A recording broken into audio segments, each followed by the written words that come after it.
Hello beta, good morning to all of you. Today we will explain the properties of the chemical reaction कि chemical reaction के दौरान क्या क्या change होगा, क्या कैरेक्टरिस्टिक्स है, क्या प्रॉपर्टीज हैं। लास्ट वीडियो में हमने देखा रिएक्टेंट प्रोडक्ट, केमिकल रिएक्शन का एग्जांपल देखा, रिएक्टेंट और प्रोडक्ट का एग्जांपल देखा। तो चलिए आज हम वन बाय वन जो प्रॉपर्टीज है केमिकल रिएक्शन की वो हम एक्सप्लेन करेंगे। तो सबसे पहले कौन सा है, इवोल्यूशन ऑफ गैस है कि गैस इवोल्व होगी during the chemical reaction. Second is change in state, यानी कि अगर लिक्विड से गैस और गैस से लिक्विड बन जाएगा। चेंज इन टेम्परेचर, एक्सोथर्मिक और एंडोथर्मिक होगा। एक्सोथर्मिक में बेटा टेम्परेचर बढ़ेगा और एंडोथर्मिक रिएक्शन में टेम्परेचर डिक्रीज होगा। Then change in colour, colour change होगा। फिर फॉर्मेशन ऑफ प्रेसिपिटेट, प्रेसिपिटेट बनेंगे। प्रेसिपिटेट क्या होता है, इनसोल्यूबल सब्सटेंस होता है। क्लियर। तो ये जो कैरेक्टरिस्टिक्स है गैस की, जो प्रॉपर्टीज है या कैरेक्टरिस्टिक्स है, ये हम वन बाय वन करके अभी डिस्कस करेंगे। तो चलिए सबसे पहले एग्जांपल हम लेंगे इवोल्यूशन ऑफ गैस, और आप अपनी रफ नोटबुक और पेन ओपन करके रखें और साथ में माइंड को ओपन करके रखें। ओके बेटा, तो चलिए सबसे पहले इवोल्यूशन ऑफ गैस।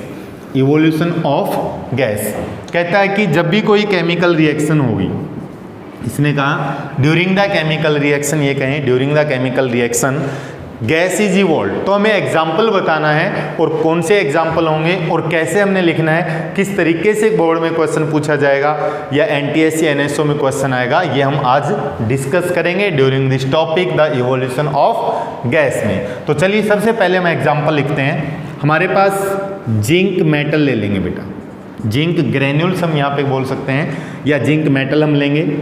दो रिएक्शन हम यहाँ पर देखेंगे। अब जिंक मेटल की रिएक्शन हम करवाएंगे बेटा डाइल्यूट HCl के साथ, और एक बार लेंगे, सेकंड टाइम में लेंगे सॉरी H2SO4, यानी कि डाइल्यूट। क्लियर।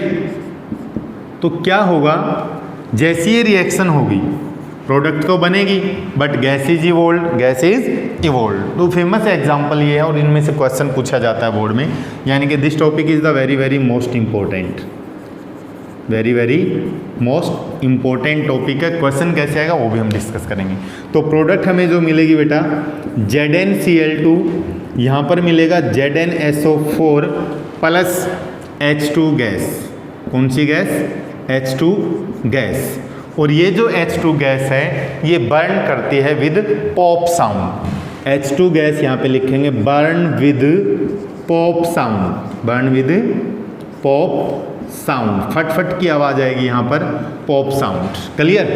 तो यहाँ पे दो बातें क्लियर हो चुकी है कि जब भी जिंक की रिएक्शन हम डाइल्यूट HCl या डाइल्यूट H2SO4 के साथ लेंगे तो ZnCl2 ये इसका कंपाउंड्स बनेगा, प्लस कौन सी गैस इवोल्व होगी बेटा, H2 गैस। इसको बोलते हैं डाई हाइड्रोजन। क्या बोलेंगे, डाई हाइड्रोजन गैस। क्लियर। या हाइड्रोजन गैस का ये मॉलिक्यूल्स भी होता है। यहाँ पर भी कौन सी गैस इवोल्व होगी, डाई हाइड्रोजन्स। क्लियर है। अब देखेंगे कि ये कैसे बर्न करेगी, क्योंकि यहाँ पे एक पॉइंट आप नोट कर लीजिएगा, हाइड्रोजन गैस नोट कीजिएगा बेटा पॉइंट नोटबुक में। Hydrogen gas is highly combustible, hydrogen gas is highly combustible but not help in the combustion. Hydrogen gas is highly combustible but not help in the combustion, कि ये gas है ना ज्वलनशील है but जलाने में help नहीं करती। ये पॉइंट आपने नोट करना है। और चलिए अब हम इस एक्टिविटी को समझते हैं अच्छे से।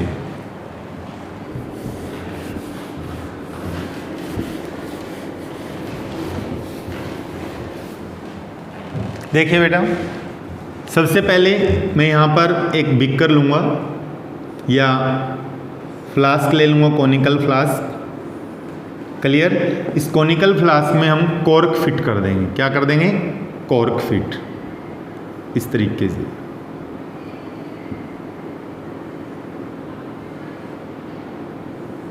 ये हो गया। यहाँ पर हम एक होल बना देंगे इसके अंदर, इस तरीके से। तो यहाँ पर एक हम पासिंग ट्यूब लेंगे, ये इस वे में। अब आपके पास दो ऑप्शन है, या तो आप सोप सॉल्यूशन ले लीजिए या आप डायरेक्ट कर लीजिए, बट जो डायरेक्ट अगर आप करोगे तो बेटा ये मेथड आपका गलत होगा। गलत क्यों होगा? क्योंकि ये नुकसानदायक होगा, हार्मफुल होगा। ये ब्लास्ट जब होगा, ये बिक्कर जो है और ये ट्यूब जो है, ग्लास ट्यूब है, वो कितनी स्पीड से टूटेगी, इसका कांच जो टूटेगा आप सोच भी नहीं सकते। तो क्या करेंगे, हम इस ट्यूब को एक और बर्तन वेसल लेंगे जिसके अंदर क्या होगा, सोप सॉल्यूशन होगा। क्या होगा? Soap solution.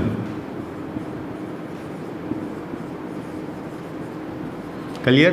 ये ट्यूब हम यहाँ लेकर आएंगे सोप सॉल्यूशन में। अब यहाँ पर क्या हुआ, ये जो सोप सॉल्यूशन है, यहाँ पर हम एक कैंडल लेंगे, बर्निंग कैंडल, जलती हुई कैंडल यहाँ पर हम रख लेंगे। ठीक है, कैंडल। अब ये सही है, अभी रिएक्शन हमारी पूरी नहीं हुई है। अब क्या करें, इसके अंदर HCl डाल दें। क्या डाल दें?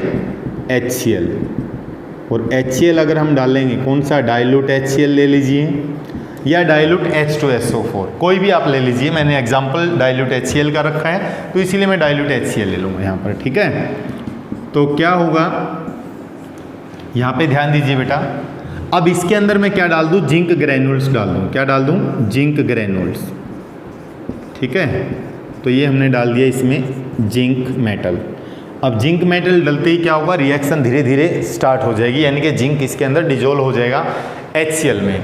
तो यहाँ पर H2 गैस,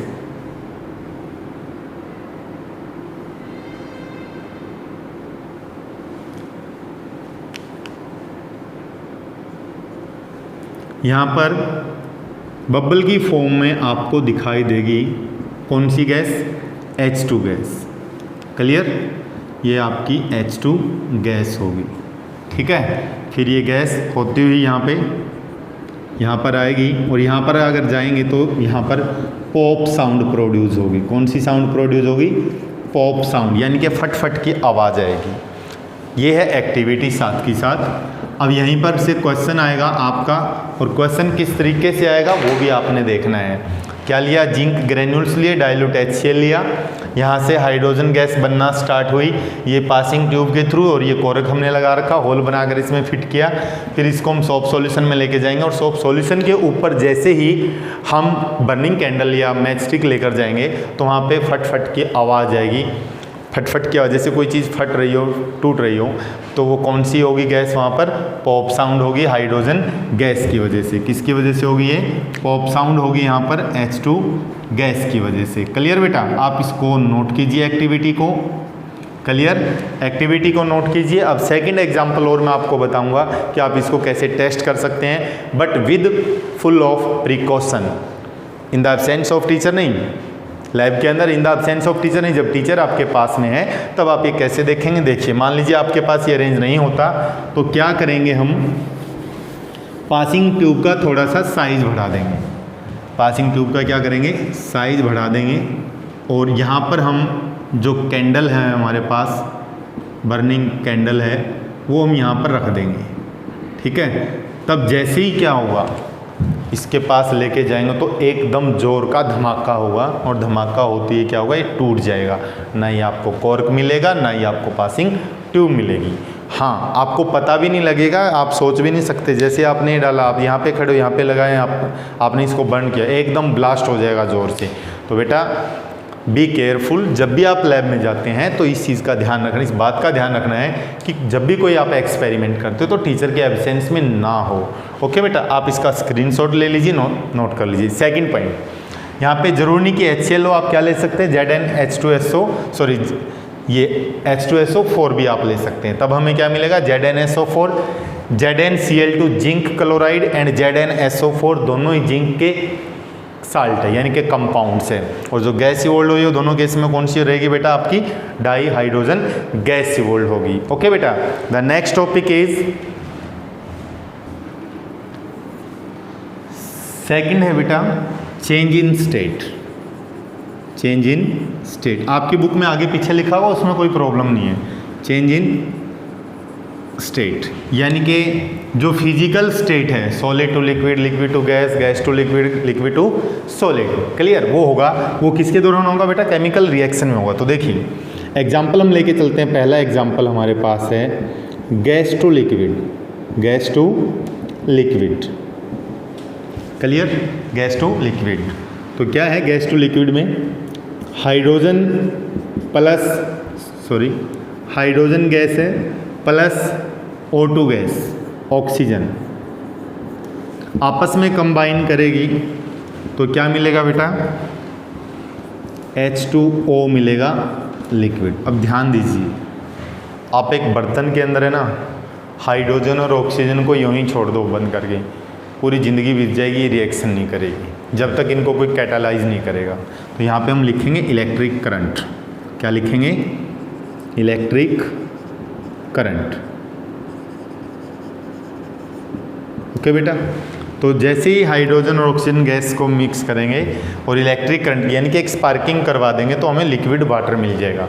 तो देखिए ये दोनों क्या थी, गैस थी, और हमें जो क्या मिला वो क्या है, लिक्विड। क्या मिला बेटा, लिक्विड, क्लियर। तो यहाँ पे देखिए दो कलरलेस गैस आपस में कंबाइन कर जाए, एक कलरलेस लिक्विड मिल जाएगा, क्लियर है। तो लिक्विड क्या है, वाटर हमारे पास है, हाइड्रोजन गैस है, दोनों, ये भी हाईली रिएक्टिव और ये भी, क्लियर, यानी कि दोनों आपस में कंबाइन करें। तो वाटर है क्या, वाटर है क्या, वाटर को बेटा ऐसे भी लिखा मिलेगा, नोट कर लीजिएगा पहले आप। वाटर के अंदर हाइड्रोजन बॉन्ड होता है, आप H2O ऐसे लिख दो या फिर HOH, HOH, क्लियर, ये भी हमारा वाटर का ही फॉर्मूला होता है। अब सेकंड देखिए, पहला कौन सा था हमारा, गैस टू लिक्विड, यानी कि दो गैसियस रिएक्टेंट आपस में कंबाइन करेंगे, दो गैसियस रिएक्टेंट आपस में कंबाइन करेंगे और प्रोडक्ट क्या मिलेगी बेटा हमें, लिक्विड स्टेट में, यानी कि स्टेट चेंज हो गई यहाँ पर, फिजिकल स्टेट पहले लिक्विड में था, उसके बाद किस में हो गया, गैस के अंदर। चलिए अब हम इसको रिवर्स करते हैं रिएक्शन को। अब सेकंड एग्जांपल हमारा है जी liquid to gas, liquid to gas, liquid to gas कैसे होगा, वाटर आपने देखा होगा लिक्विड फॉर्म में होता है, जैसे ही वाटर का इलेक्ट्रोलिसिस करेंगे, क्या करेंगे, इलेक्ट्रोलिसिस, इलेक्ट्रोलिसिस करेंगे तो हमें क्या मिलेगा, 2H2, ये भी गैस मिलेगी, और प्लस O2, ये भी क्या मिलेगी, गैस। पहले वाली रिएक्शन में एक बात नोट कर लेना आप, जैसे लिखा हुआ था ना बेटा H2 plus O2 to form H2O, मैं स्टेट बता रहा था, ये भी गैस है और ये भी गैस, यहाँ पे 2 आएगा दोनों में, यानी कि दो वाटर मॉलिक्यूल्स मिलेंगे। इससे पहले वाला जो एग्जांपल है गैस टू लिक्विड में, वो आप नोट कर लेना इसमें से, ओके। यहाँ पे बैलेंस हो जाएगी रिएक्शन। अब इसको रिवर्स करेंगे, देखिए यहाँ पे 2 वाटर मॉलिक्यूल्स बनेगा, 2 हाइड्रोजन के मॉलिक्यूल्स आपस में कंबाइन करेंगे। तो अब देखिए इसमें क्या होगा, यहाँ पे 2 लिख देंगे, ठीक है। ये जो मिलेगा ये H पॉजिटिव में होता है, ठीक है, और O2 नेगेटिव में होता है, ठीक। जो इलेक्ट्रॉन लॉस करेगा वो एनोड पर जाएगा, ये एट एनोड और ये एट कैथोड होगा। ये हम देखेंगे बाद में जब कोई टॉपिक हमारा आएगा इलेक्ट्रोलिसिस का।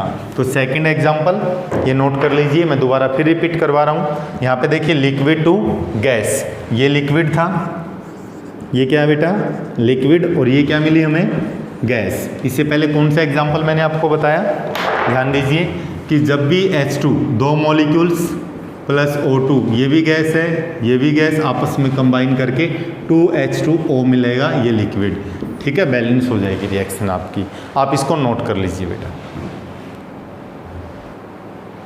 नेक्स्ट है बेटा change in temperature, change in temperature, TEMP मतलब टेम्परेचर। अब बेटा टेम्परेचर चेंज होगा, इसका मतलब है कि या तो टेम्परेचर बढ़ेगा या फिर टेम्परेचर कम होगा।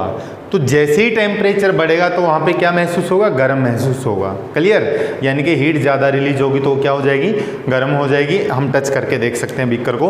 और जहाँ पे टेम्परेचर डाउन होगा वहाँ पे क्या होगा, ठंडा हो जाएगा सॉल्यूशन, क्या हो जाएगा, ठंडा हो जाएगा सॉल्यूशन। क्लियर, इसका मतलब हीट अब्जॉर्ब की गई है, हीट अब्जॉर्ब की गई है। तो चेंज इन टेम्परेचर के केस में यहाँ पर 2 टाइप्स हम देखेंगे कि 2 तरीके से टेम्परेचर चेंज हो सकता है। पहला है बेटा एक्जोथर्मिक प्रोसेस या exothermic reaction, exothermic reaction. Second is endothermic reaction. कौन सी है, एंडोथर्मिक रिएक्शन। क्लियर। अब एक्जोथर्मिक जो रिएक्शन है, पहले इस वर्ड को समझिए। एक्जो का मतलब होता है आउटसाइड, एक्जो मीन्स आउटसाइड। अब बचा ये वाला वर्ड थर्मिक। थर्मिक वर्ड आया बेटा थर्माइट से, थर्माइट यानी कि थर्म हम बोल सकते हैं, और थर्म का मतलब होता है हीट, और हीट बोले तो टेम्परेचर। ये वर्ड आप नोट कर लीजिएगा।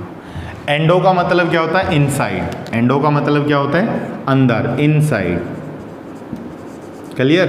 थर्मिक मतलब हीट यानी कि टेम्परेचर कम हो जाएगा। तो ये 2 वर्ड पहले समझिए। एक्जो मतलब आउटसाइड, थर्मिक थर्माइट वर्ड से आया, इसको हम थर्म भी बोल सकते हैं। इसका मतलब होता है हीट, और हीट होगी तो उसको क्या बोलते हैं, टेम्परेचर। हीट कम या ज़्यादा, टेम्परेचर, चेंज इन टेम्परेचर। तो एक्जोथर्मिक रिएक्शन के लिए कंडीशन यहाँ पर हम लिख देंगे पहले कि डेल्टा एच जो होगा, चेंज इन हीट इंथैल्पी या चेंज इन एनर्जी, वो बेटा नेगेटिव रहेगा। हीट बाहर निकली है और यहाँ पर क्या रहेगा, डेल्टा एच पॉजिटिव रहेगा, डेल्टा एच पॉजिटिव रहेगा। क्लियर है, साइन है ये। तो heat is evolve, heat is evolve, heat evolve होगी। एग्जाम्पल हम देखेंगे यहाँ पर। अभी ये मैंने बताया आपको NaOH सॉलिड है plus dilute HCl, dilute HCl आपस में रिएक्ट करेगा, क्या देगा, NaCl plus water, NaCl plus water. तो बेटा ये जो रिएक्शन है न्यूट्रलाइजेशन का भी एग्जाम्पल है, और प्लस में क्या बाहर निकल जाएगी, हीट बाहर निकल जाएगी बेटा, इसमें हीट बाहर निकल जाएगी। क्लियर हो गया। हीट रिलीज होगी यानी कि डेल्टा एच नेगेटिव है, यहाँ पर डेल्टा एच क्या है, नेगेटिव। आप ऐसे भी लिख सकते हैं, यहाँ पर देखिए डेल्टा एच नेगेटिव। क्लियर। ये न्यूट्रलाइजेशन का एग्जाम्पल है। कौन सा एग्जाम्पल है, न्यूट्रलाइजेशन का भी एक एग्जाम्पल है ये। NaCl और HCl आपस में कंबाइन करेंगे to form the salt and water, या फिर ये कहें कि जब बेस और एसिड या एसिड और बेस आपस में कंबाइन करेंगे to form the salt and water.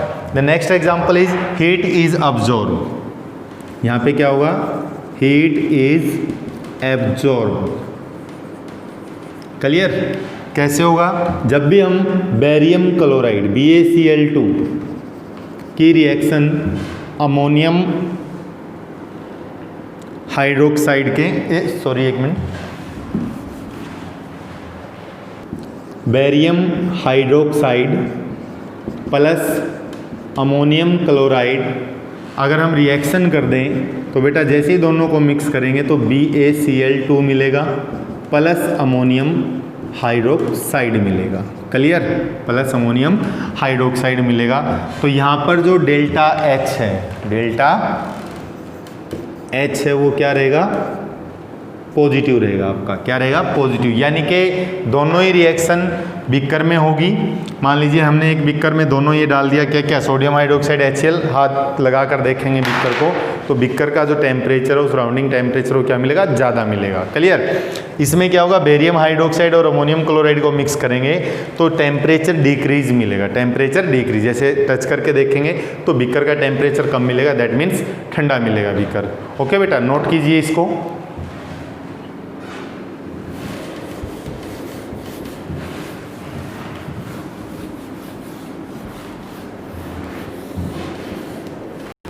Change in colour, change in colour, कि कलर के अंदर चेंज होगा बेटा, ये भी मोस्ट इम्पोर्टेंट है, ये वाला वेरी वेरी मोस्ट इम्पोर्टेंट है। ये क्वेश्चन पूछता है इसमें एक्टिविटी बेस पर।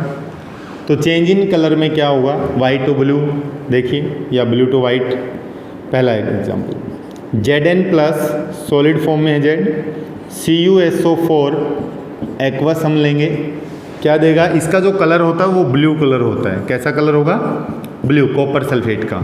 तो जैसी रिएक्शन होगी हमें मिलेगा ZnSO4 plus Cu, ZnSO4 plus Cu। तो इसका जो कलर होगा बेटा ये मिलेगा आपको वाइट कलर। सेकंड, अगर मैं बात करूं यहाँ पर Zn plus Fe plus CuSO4, ये वही एक्वस स्टेट में और ये सॉलिड, तो क्या देगा हमें FeSO4 aqueous plus Cu solid. तो ये जो कलर है ब्लू और ये कैसा रहेगा बेटा, ग्रीन कलर रहेगा। कैसा रहेगा, ग्रीन कलर का फेरस सल्फेट। यानी कि पूछेगा, अब यहाँ पे क्वेश्चन देखिए कि Y copper sulphate solution is not stored in the zinc vessel, या फिर Y copper sulphate solution is not stored in the iron vessel. तो आंसर दोनों में जब भी आप लिखोगे तो आपको ये इक्वेशन लिखनी होगी, अदरवाइज आपको मार्क्स कटने की पॉसिबिलिटी ज़्यादा रहेगी। तो copper sulphate solution is not stored in the zinc and iron vessel because the zinc and iron is the more reactive than copper and they displace the copper from copper sulphate solution to form their own salt. या फिर ये कहें कि zinc क्या करेगा, copper sulphate में से copper को बाहर निकाल देगा, कॉपर को क्या करेगा, धक्का मार के बाहर निकाल देगा और खुद यहाँ पे जुड़ जाएगा, कहेगा कि आपने जो इलेक्ट्रॉन दिया है वो इलेक्ट्रॉन आप ले लीजिए और बाहर चले जाइए। क्लियर। तो in the same way copper sulphate solution is not stored in the iron vessel because the iron vessels react with the copper sulphate solution to form the ferrous sulphate which is green in colour and reduce the Cu2 positive ion to copper. Okay बेटा, तो यहाँ पे सबसे important point यही है और question पूछेगा कि zinc is more reactive than copper and iron is more reactive than copper. Give the activity, explain it, give the reason या शो द केमिकल रिएक्शन, या कोई केमिकल रिएक्शन ऐसी बताइए जो ये रिप्रेजेंट करे कि जिंक और आयरन है दोनों ही कॉपर से ज़्यादा रिएक्टिव है। And this is the example of the displacement reaction बेटा, this is the example of displacement reaction. एक हाईली रिएक्टिव एलिमेंट है, लेस रिएक्टिव को क्या करेगा, डिस्प्लेस कर देगा। तो यहाँ पे आप नोट करके लिखेंगे zinc and iron is more reactive, zinc and iron is more reactive than copper, more reactive then copper. That is why the copper sulfate solution is not stored in the zinc and iron vessels. Note कीजिए बेटा इसको।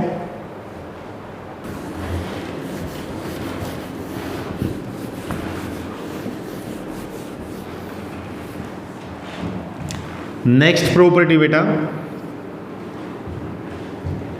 Formation of